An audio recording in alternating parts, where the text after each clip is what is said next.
I want to start out by saying just briefly that I agree with nearly everything that my colleagues have said about state secrets, about the privilege, about its abuse in recent years, and about the need for legislation in this area. I think it's important as a general matter to have oversight of what the executive branch is doing. It's particularly important to have some sort of oversight over secret programs that otherwise wouldn't make it to the light of day. We've seen again and again over the last 6 or 7 years that when the executive branch is left unchecked, it tends to arrogate more power and to abuse that power.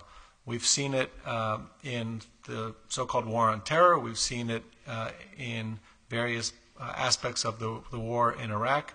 We've seen it in the use of domestic authorities for collecting information, whether it's the Foreign Intelligence Surveillance Act and electronic surveillance that takes place in the United States, or the FBI's use of national security letters, which are essentially administrative subpoenas by which the FBI can gather vast amounts of data, communications records, financial records, and the like.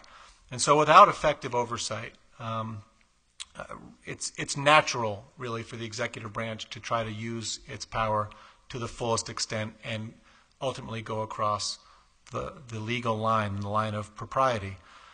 Congress has been largely asleep at the switch. I agree very much with Aziz on that point. I think it has gotten better in the last 2 years, but I do think there is still more that needs to be done by Congress as the other political branch in wielding a much tougher stick when it comes to its oversight functions with regard to the executive branch for all of the areas that I mentioned. But there is a place for the courts in this area.